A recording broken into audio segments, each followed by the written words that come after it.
Hello dear students, welcome to my channel Excel in English. In today's video, we will discuss the last part of the story, How I Taught My Grandmother to Read. In the previous part, we saw how 12-year-old Sudha returned from a wedding and found her grandmother very sad. She did not understand the reason behind her sadness. Now, let's continue the story and find out what happens next. I could not understand why my 62-year-old grandmother was telling me, a 12-year-old, the story of a life in the middle of the night. So Sudha was just a young girl of 12. She was confused about why grandmother was sharing these stories about her past life so late at night when everyone else was sleeping. But I knew I loved her immensely, and there had to be some reason why she was talking to me. Immensely means extremely. Now Sudha loved her grandmother very, very much.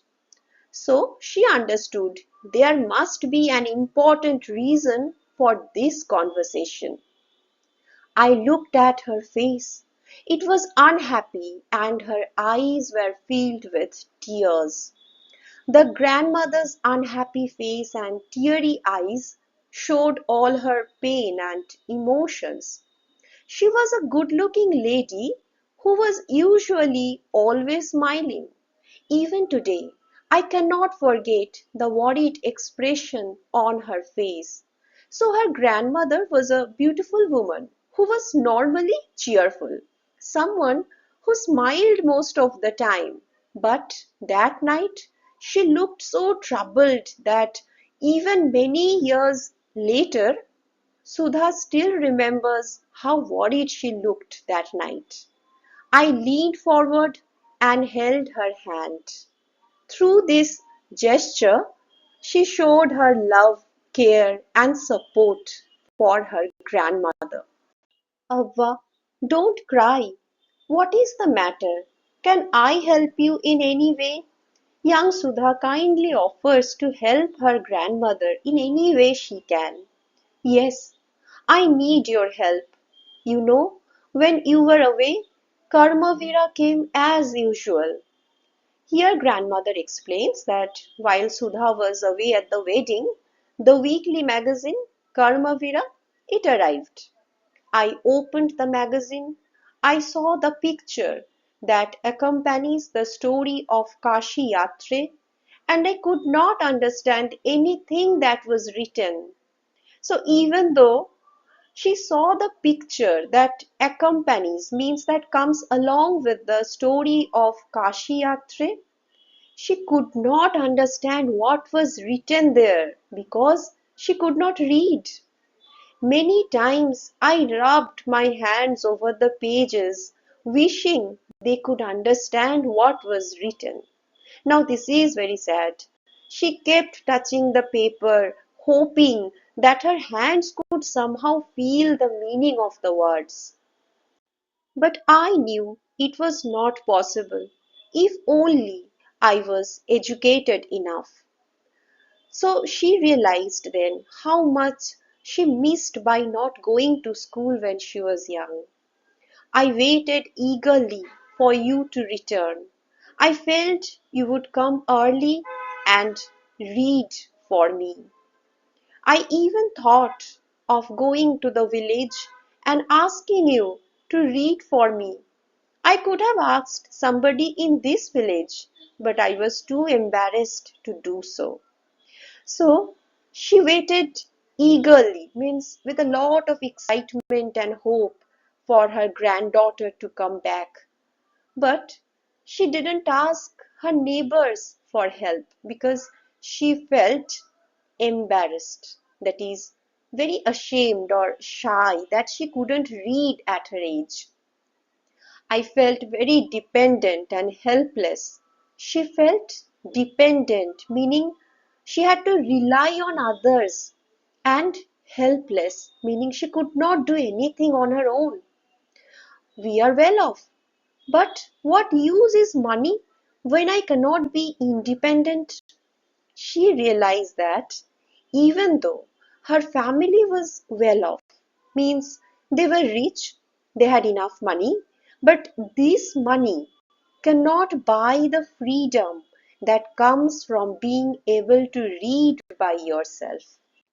I did not know what to answer. Avva continued. Grandmother kept talking about her new plan. I have decided I want to learn the Kannada alphabet from tomorrow onwards. I will work very hard.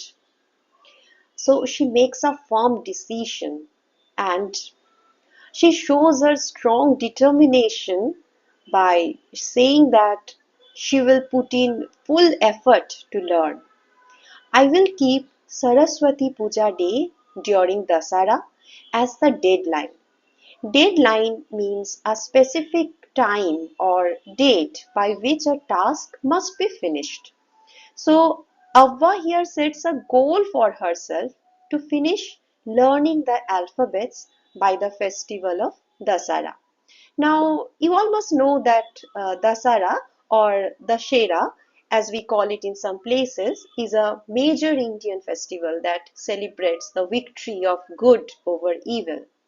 And Saraswati Puja, celebrated during this time, is a special day dedicated to Goddess Saraswati, the goddess of knowledge, music, and art, making it the most auspicious day for students to begin their studies or honor their books and teachers.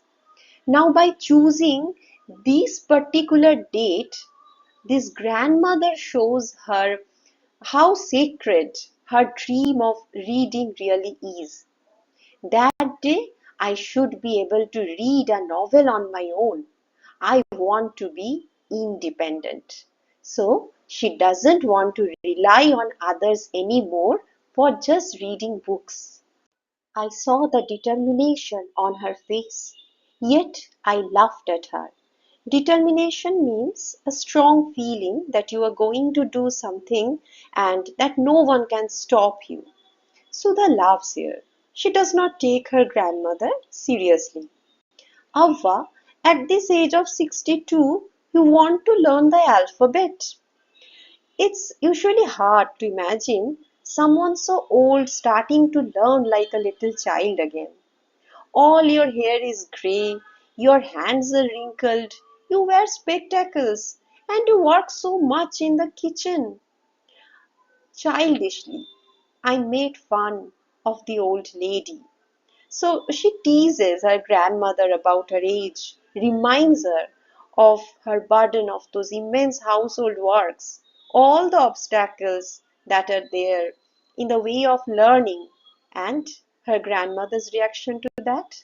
But she just smiled. For a good cause, if you are determined, you can overcome any obstacle. Means, if you are doing something good and you don't give up, you can beat any problem. I will work harder than anybody, but I will do it. For learning, there is no age bar.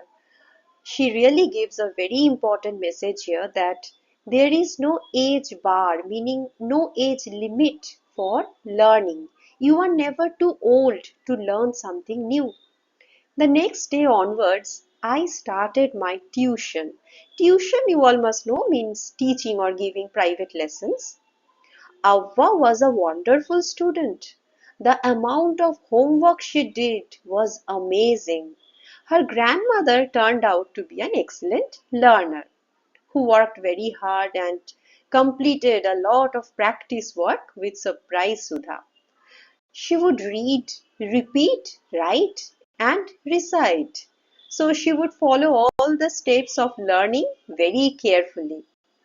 I was her only teacher and she was my first student. Little did I know then that one day I would become a teacher in computer science and teach hundreds of students. Little did I know then, it means that she was unaware. At that time, she did not know that in the future she would become a teacher in computer science and teach many more students. The Dasara festival came as usual. Secretly, I bought Kashi Yatre, which had been published as a novel by that time. The story Kashi Yatre, which was printed in parts in the magazine, it was published now in the form of a complete novel.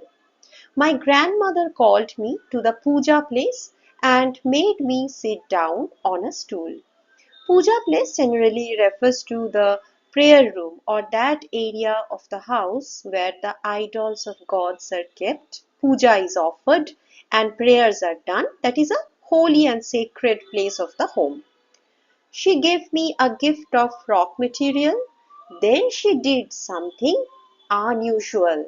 Unusual means not usual or common. That is something strange, surprising, or unexpected. Now, what strange thing did her grandmother do? She bent down and touched my feet. I was surprised and taken aback. Taken aback means to be very surprised or shocked. Young Sudha felt shocked and confused. Elders never touch the feet of youngsters. We have always touched the feet of God, elders, and teachers. We consider that as a mark of respect. In Indian culture, people usually touch the feet of God, elders, and teachers as a sign of respect and honor. It is a great tradition, but today the reverse had happened. Reverse means the opposite had happened. A grandmother, who is an elderly person, has touched the feet of her much younger granddaughter. It was not correct. Young Sudha felt it was wrong according to their traditions. But her grandmother explained why it was not wrong. She said, I am touching the feet of a teacher, not my granddaughter, a teacher who taught me so well, with so much of affection, that I can read any novel confidently in such a short period. Her grandmother explains that she is bowing not to a child, she is bowing to a teacher. Sudha has taught her with so much affection, that is, with so much love and care, that she can now read a whole book with confidence. Now I am independent. It is my duty to respect our teacher. Now that she can read on her own, it is her duty to show respect to that teacher who has helped her achieve this success. Is it not written in our scriptures that a teacher should be respected irrespective of the gender and age? This is our beautiful tradition of India. In our scriptures, meaning our holy or religious books, it is said that a teacher must always be respected, no matter what gender, that is male or female, or age is. The logic is you aren't bowing down to the person's age or physical form, but you are bowing to the gyan and vidya, the knowledge and wisdom that the person carries.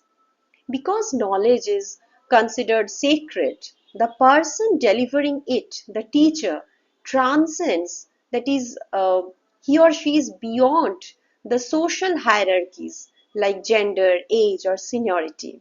That's our wonderful Guru Shishya Parampara of India. Anyone who removes your ignorance is your Guru and deserves your total reverence. I did return her namaskara to her by touching her feet and gave my gift to my first student. Namaskara is the traditional Indian greeting or gesture of respect. Sudha here touched her grandmother's feet to show her own respect and proudly handed over the gift, the novel Kashi Yatre, to her first student.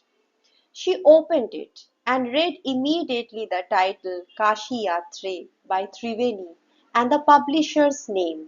So grandmother could read the title the author's name, and the publisher's name perfectly. I knew then that my student had passed with flying colors. Young Sudha realized that her grandmother had not just learned the alphabets, she had passed with flying colors, means she had succeeded brilliantly. With flying colors means to pass a test or complete a task with great success. So, dear students, that's how Sudha Murty taught her grandmother to read. This story teaches us that it's never too late to learn. With determination, hard work, and the right guidance, anyone can achieve their goals. It also teaches us the importance of respecting our teachers who give us the light of knowledge. If you enjoyed this story, please like, share, and subscribe to this channel for more such lessons. Thank you for watching this video.